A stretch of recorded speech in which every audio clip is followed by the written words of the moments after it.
Mamdani's first name, Zohran, could be the most popular baby boy's name in New York. Except the people who elected him aren't having kids. What do you suppose the immigrants write home? I got out of Senegal, but New York is worse? Mamdani says landlords make too much money. If you believe that, you could just invest in a real estate mutual fund and get rich that way.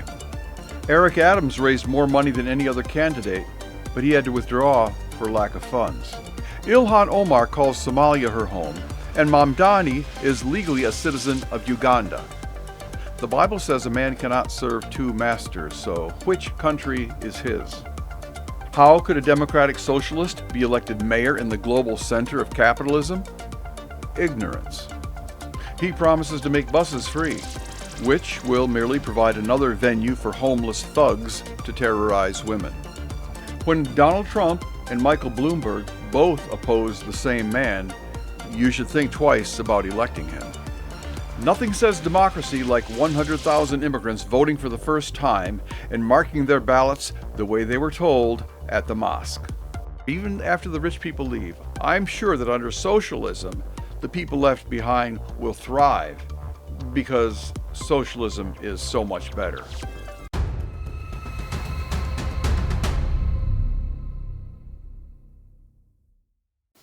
The Democrat Party continues to amaze, or then again, are we surprised? Are we past being amazed at anything the Democrats do? And at who women, unfortunately, and people of color will vote for? Zohran Mamdani is phenomenally unqualified to be the mayor of New York City. Anyone listening to this podcast is probably more qualified. He's 34 years old. Nothing wrong with that. I used to be 34. But I didn't think I could be mayor then. And he has no experience. He went to the New York State Capitol just 5 years ago as a 29-year-old. He accomplished nothing while he was there. And now he's elected mayor based on his promises to do everything but the jobs that a mayor is supposed to do. A mayor should be interested in the general welfare, the welfare of the city, all the constituents, including law and order. But as a socialist, his campaign focuses on class warfare and division in a time when we probably need unity. His theme is to just tax the billionaire. Very popular theme, but misleading. And yet, we don't care anymore.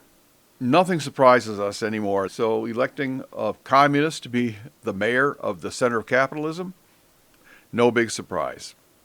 It's just more of the same. When I was a kid, one day in the second grade, our teacher started reading some books to us. It was The Little House in the Big Woods by Laura Ingalls Wilder. The second book was The Little House on the Prairie, which became a TV series. I actually read all the books, and one of my favorites was Farmer Boy.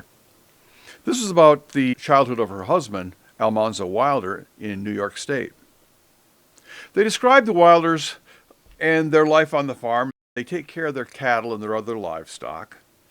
They feed them. They keep the barns in good repair. Mrs. Wilder separates the cream from the milk, makes butter, and sells that and eggs in town. The skim milk that is left is fed to the hogs, and then there's pork in the smokehouse in the fall. Now, if Zohran Mamdani moved to New York State in the 1800s, I suppose he would have attacked the cows on the Wilder farm, and he would ask, why are they being pampered with all the best feed and with shelter and with bedding and straw? He would have told the Wilders that they were being exploited by their bovine taskmasters, ignoring the milk that they give. That's exactly what Mamdani is doing and has done in his campaign in New York. I've been to New York City, and there's no packing district anymore. There's all people living there. There's no garment district. The whole city is devoted to capitalism, to investments, to banking. It's the largest capitalist city in the world, made wealthy by capitalists or the underlying industries that they invest in. Everyone's job and the wealth and their very being there depends upon the capitalists. And yet, that's who Mamdani is attacking. And who's buying into this ridiculous story? Yuppies, feminists, and immigrants. Don't you wonder what kind of letters the immigrants must write back home? Well, I got out of Senegal, but here in New York City, it's far worse. I'm being exploited here. And they talk about yuppies buying a house at age 40. Even if you get into a house at age 40, your chance at generating the mythical generational wealth that magically comes from owning a house, I guess you've never lived any place where housing prices went down, you're not going to accomplish much by buying at age 40. And New York City might be expensive, but you see, we'll do a podcast on this principle because the universe is capitalist and there's no avoiding it. And New York City may be expensive, but you know why? Just because.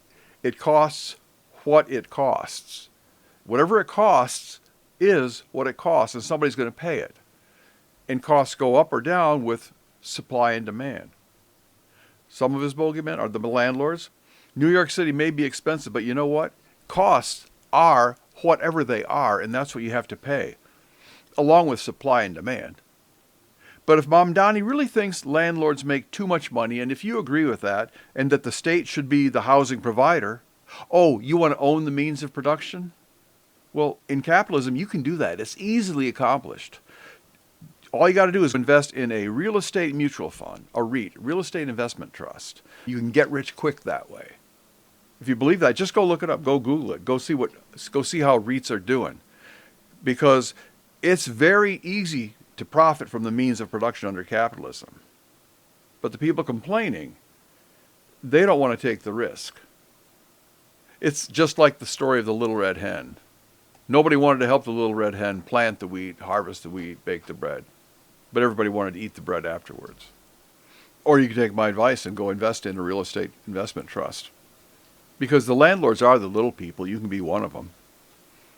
Landlords are some of the little people that he should be representing, but he's exploiting. And you want affordable housing? There's plenty of affordable housing out in the suburbs, out in the counties. Or move to Detroit. Go to Kansas City. Go to Oakland. All across the country, you can find affordable housing. If you value this kind of straight talk, please subscribe to The 10th Man, and above all, tell a friend. Because as much as I appreciate you, I need this channel to grow as well. And if you value this kind of straight talk, click like and then subscribe and hit the bell, because others really need to hear this as well. So let's talk about how Mamdani got elected. Because there's some ways he did not get elected. He did not get elected through Democrat support. No one endorsed him. You know, most of the nation's billionaires support and fund Democrats, but not this time. But another billionaire and former mayor, a Democrat, Michael Bloomberg, spent $1.5 million against Mamdani. Another one, New York real estate mogul and President of the United States, Donald Trump, campaigned against Mamdani. Now, these are the people who built New York City wealth and jobs, whatever you might think about them. And when Trump and Bloomberg are on the same side, you know the opposing candidate is a problem. So the way he did get elected was by making promises to the ignorant, to people who don't think things through, and by making a pledge to the Social Democrats. One woman said, "It feels like hope." This was Michelle McSweeney, age 44, who cast her ballot, and she brought along her 2 children and said, "I don't think I felt like this since Barack Obama." So people feeling giddy and voting their emotions, that's how he got elected. Now, Mamdani did say, hope is alive, so Obama is a good comparison. Or actually, that was Jesse Jackson, wasn't it? But Mamdani promises to make buses free, which will merely provide another venue besides a subway for homeless thugs to terrorize women, like McSweeney. Because the subways are effectively free, people just board them without paying. Mamdani promises to make New York City more affordable, especially by providing free childcare. Well, isn't that interesting? American women are only having 1.6 children apiece. That's far below the replacement rate. and they won't care for those kids themselves, and they're unwilling to pay the people who do care for them. They're unwilling to pay those people. Now, it's a shame because Zohran could be the most popular baby boy's name in New York, except the people who elected him aren't exactly having kids. And yet, daycare providers are among his constituency. He makes a list of all the small business owners that he claims to support, but daycare providers somehow end up among the villains. Apparently, all the people who deserve a living wage, that doesn't include the daycare workers.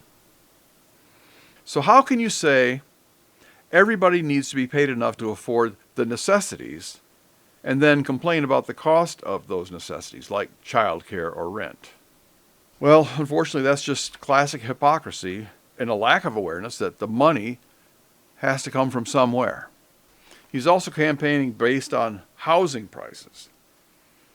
It's expensive to live in New York City? Well, yeah, it's also expensive to live on the moon. That's why people don't live there. Studies show that half of New York residents can't afford to live there. And yet, they went there on purpose. The people who voted for him are immigrants. They weren't in New York City. They went there. At the same time, a lot of African American families who recognize they can't afford there are solving the problem by simply moving. Now, Mamdani's a socialist, but what they forget is that under socialism, you don't get to make such choices. That's what socialism is. The government makes all your choices for you. And you're angry that real estate prices are rising? Try living in any of hundreds of other places and times while real estate prices were collapsing, and see how you like that. Because real estate prices only increase when New Yorkers are willing to pay it. You created your high prices. And you know, all the outsiders just laugh because socialism always fails. Most Americans have customarily and traditionally known this. We've been taught to rely on our own toil and sweat, but there's unfortunately a new generation of Americans and immigrants who are taught to hate America and to steal from it. And when people believe they can vote themselves money, Alexis de Tocqueville predicted this and told that it's right to vote themselves money, then that's what they will do. Mamdani is just like Ilhan Omar or AOC or any of the other members of the squad. He's young, flamboyant, media savvy, inexperienced, and ignorant. He'll do whatever he's told to do by the puppet masters of the Democrat Socialist Party. And that is how he got any support at all. He got some name recognition by himself, and then he signed on with the Democrat Socialists. And they will support anybody that will support their agenda. And like the others, Ilhan Omar calls Somalia her home. Mamdani is a legal citizen of Uganda. Now, as a Muslim, he knows the Bible says a man cannot serve two masters. Which country is his? And why on earth would you elect the citizen of another country to run America's largest city? Mamdani wants to defund the police. He should be in favor of law and order and supporting the general welfare. But he wants to defund the police, and he's proud that he was arrested for rioting, like the other members of the squad. But the biggest scandal is the one about financial support, because Mamdani had none of that either. The biggest fundraiser in the mayoral race was Eric Adams, but he had to drop out for a lack of funds. He raised more money than anyone else, but he had to drop out. Now, why is that? Well, you know, New York City the government thinks corporations and PACs are automatically evil. So what you do is you get a few thousand people to give you a few bucks apiece, and then you exploit a loophole, because while Mamdani scoffs at money, the liberal Democrat government of New York gave Mamdani more than twice as much money as Eric Adams raised himself. Eric Adams raised $6 million, over $6 million. The city of New York gave Mamdani more than $12 million. The individual who raised the least amount of money received the greatest amount of money. That's a fact.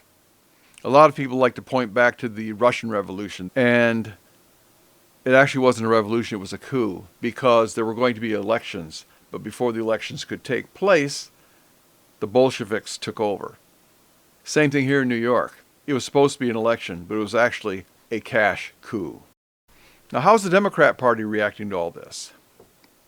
Well, the Democrats' problem is they want to be the cool parents. They want to be the fun parents. You see, none of them are in favor of Mamdani, but they want to act like they're in favor of the little guy. So they go along with any program to give away money just to be the fun parents. And the Republicans step in and put the brakes on, and the Democrats go, thank goodness. Thank goodness what I voted for did not get passed. Well, this time the Republicans couldn't stop Mamdani. There was a decent Republican candidate and an independent to split the vote, and the result is Mamdani won. So now the Democrats are distancing themselves. Would you like to know why the government shutdown finally ended? The only possible explanation is the timing. The Democrats don't want to be identified with Mamdani. If they had let the shutdown continue for another week, while Mamdani is celebrating and while they're celebrating other Democrat victories, that would cause all the Democrats to be associated with this communist. So you can thank Mamdani for ending the shutdown.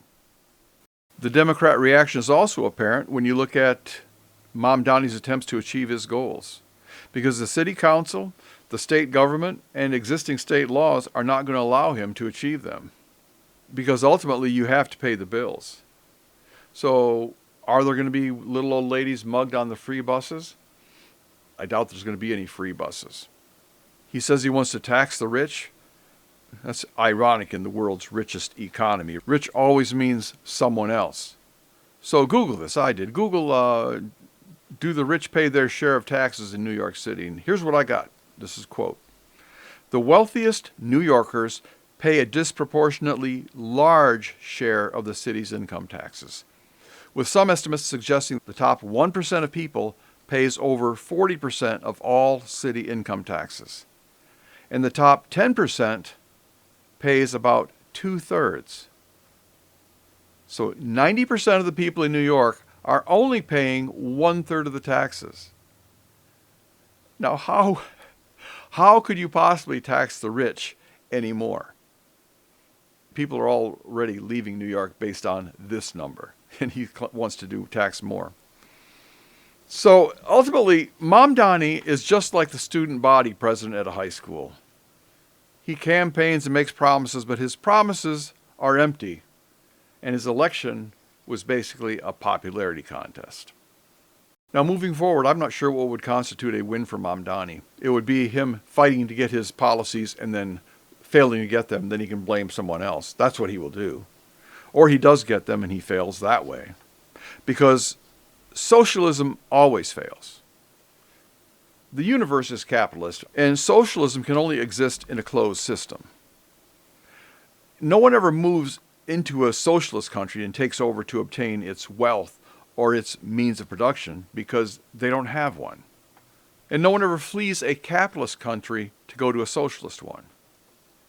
Now, New York City is going to be a unique experiment because anyone is free to become socialist, and this seems to be what they're voting for. You're just not free to do the reverse. And you never see three deadbeats getting together and saying, let's combine forces and be socialist, let's share everything. You never see that. What you see is three deadbeats getting together and saying, let's go take over some other people's stuff, and then we'll call that betterment for all or something else. So here we have all these workers, the backbone, the immigrants, the bodega workers, the taxi drivers, etc. They're all somehow being exploited. And so by taking over the rich people's money, except the rich people will leave. However, even after the rich people leave, I'm sure that under socialism, the people left behind will thrive because socialism is so much better. That's how it works, right? Well, whether he achieves his goals or not, the outcome will be bad for New York. The population growth definitely is already in jeopardy just because of the chilling effect. And you need growth, not stagnation. But all these developments show that America is in danger, and we need to change election law so that people who are not invested in America do not automatically get the right to vote just because of some legal technicality. We have to have laws that work for America. You know, nowhere in the Muslim world, if I can call it that, or the communist world, or in the Asian world, will you ever find a white American female Christian capitalist being elected to any public office, let alone to the mayor of the largest city in the country. Now, everybody's welcome in America. We welcome them. But they're welcome to immigrate, become citizens, and to assimilate. You're not invited here to take over, and especially not to take over having un-American attitudes. Ultimately, Mamdani is going to be unable to deliver on his promises, and he'll just blame someone else, because that's what they do. Here we have the left electing a Muslim while complaining about Islamophobia and Christian nationalism, and yet Christianity invented freedom of religion while Islam still embodies complete religious intolerance. It's a problem when we have people who vote their feelings, their nationality, and their immigration status. If they do that, they should not be voting. You know, nothing says democracy like having 100,000 Muslims coming to America, voting for the first time, and marking their ballots just exactly how they were told to do at the mosque. I want to go back to my farm analogy and imagine the Wilder farm after Zohran Mamdani takes over. All the calves, which should have been raised to be the milk cows of tomorrow, they were sold for meat because they ate too much. There's no more manure to enrich the fields, so the cows are giving less milk, and Mamdani then punishes them by cutting their feed. There's no butter and no eggs, so now Mamdani is just scanning the farm next door with its green pastures and trying to figure out how he can take it over. Maybe he'll succeed in taking over the whole county. But one day he'll run out of lands to conquer. And when that happens, well, that is how Rome fell. And that is how the Soviet Union broke up. Now, if Mamdani makes New York City thrive, then all the other farms would want to join him. But we're not betting on that's happening.